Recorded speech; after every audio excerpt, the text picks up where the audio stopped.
So, it is Friday the 13th, and if that isn't scary enough, markets are bracing for US CPI, and the dollar has basically decided to buffer in place for the last 4 straight sessions, because apparently the biggest move this week is everyone waiting for inflation to speak first or scare our socks off. So, in essence, here's the real question. Does CPI today confirm cooling inflation, or does it bring the higher for longer crowd back to life? So before you place your next trade, watch this.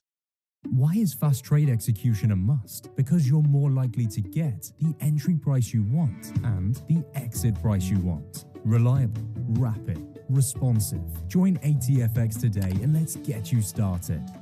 Good morning, I'm Francois, your market analyst here at ATFX Africa, and this is your daily market brief. Today we are breaking down forex, commodities, and indices, and the common thread between all of them is relatively clear. CPI risk, policy expectations, and volatility ripping across the markets right now. So without further ado, let's get into it. Kicking things off with sterling, which is hovering around $1.36, and the tone is cautious. After weaker than expected UK growth data.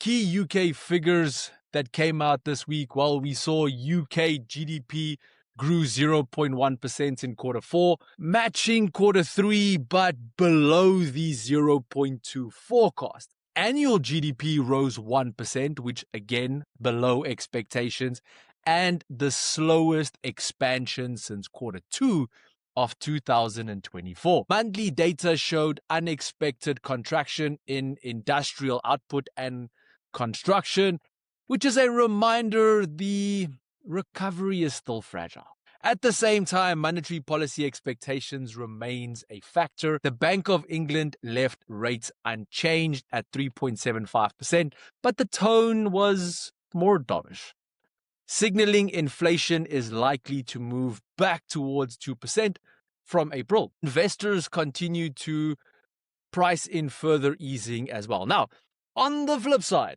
which is the US side, the dollar index is still steady around 97, moving sideways for the past 4 sessions, as markets are waiting for today's US CPI, which is expected to show headline inflation easing to 2.5%. from 2.7% and core moderating to go 2.5% from 2.6%. Fed expectations as well, rates steady in March with a 225 basis points price cuts later this year, potentially during June and September. So GBP USD is kind of caught in a tug of war right now. We've got UK growth disappointment, plus dovish Bank of England expectations, which equals pressure on the pound, but a cautious sideways dollar ahead of CPI, which equals limits to the dollar's traction. Looking at the charts, the pair is consolidating around 1.36. On the momentum end, the daily stochastic is currently at 54, which is above the 50, which indicates steady bullish momentum without overheated conditions. Key levels to look out for at the moment: resistance is currently at 1.372, followed by 1.387, which is the high from January 27. Support is currently sitting at 1.355, then 1.344, followed by 1.326. So traders, in essence, we need to ask ourselves, if CPI surprises today, does GBP USD break out of this consolidation, or does it stay stuck in wait and see mode like the rest of the market? With that said, let's move over to commodities, more specifically the shiny metal gold, which is trading around 4,950 after a sharp drop during our previous session last night. And here's the story behind it all. Gold fell more than 3% on Thursday evening during a broad market sell-off.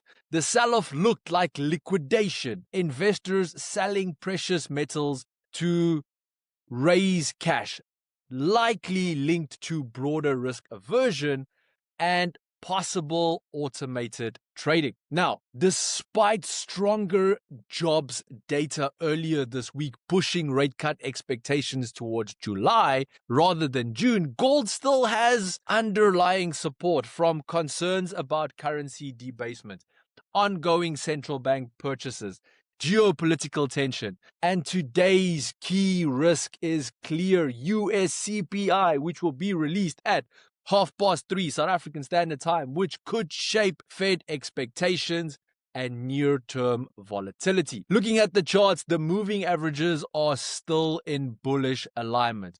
We've got the 21 period EMA above the 100, above the 200, all trending higher, with resistance currently sitting at 5,100, followed by 5,600. Now, if the 5,100 level is rejected, focus shifts back to the support zone near 4,890, followed by 4,690. So, in essence, gold didn't lose its safe haven badge yesterday. It just got forced into a cash-raising internship. Let's finish things off for today with equities, more specifically the FTSE 100, which fell 0.7% yesterday after closing at a record high in the session before. Key drivers here are, well, declines in energy, mining, banking, which all weighed on the index. Shell was down 1%, BP down 3.4% as crude oil weakened.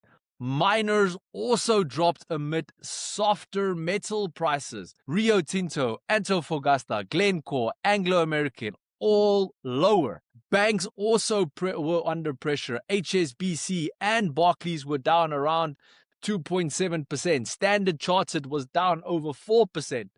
British American Tobacco also slipped after warning growth would be at the lower end of guidance as volumes are declining. Unilever was little changed after stronger sales, but the big standout here was Schroders, which surged more than 28% after Nuvive agreed to buy it in a £9.9 billion deal.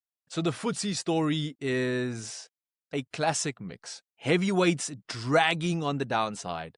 One major corporate deal shouting, "I'm not done yet." So with that being said, let's look at the charts. The FTSE 100 is still trading within an ascending channel. A breakout above 10,600 would trigger a new all-time high with a potential rally to the psychological 11,000 resistance area. On the downside, support is sitting around 10,250, followed by 10,150. So even though this one is across the pond, the question still remains: if CPI triggers more volatility, do defenses continue to lead, or do cyclicals get squeezed once again? So traders, next up is the US CPI coming out at 3:30 this afternoon. The dollar has been moving sideways. Sterling is balancing weak UK growth against cautious US dollar. Gold is trying to stabilize after liquidation pressure, and equities are walking the earnings and inflation tightrope right now. So based on all of this, we need to see, does CPI calm markets, or does it turn sideways week into spike week? Because once that inflation print lands later this afternoon, the markets won't be able to hide behind the word uncertainty anymore. And with that, we wrap up your daily market brief, brought to you by ATFX Africa, the broker that gives you an edge in today's markets. If you are not trading with ATFX yet, well, go and experience the difference for yourself by heading over to atfx.com.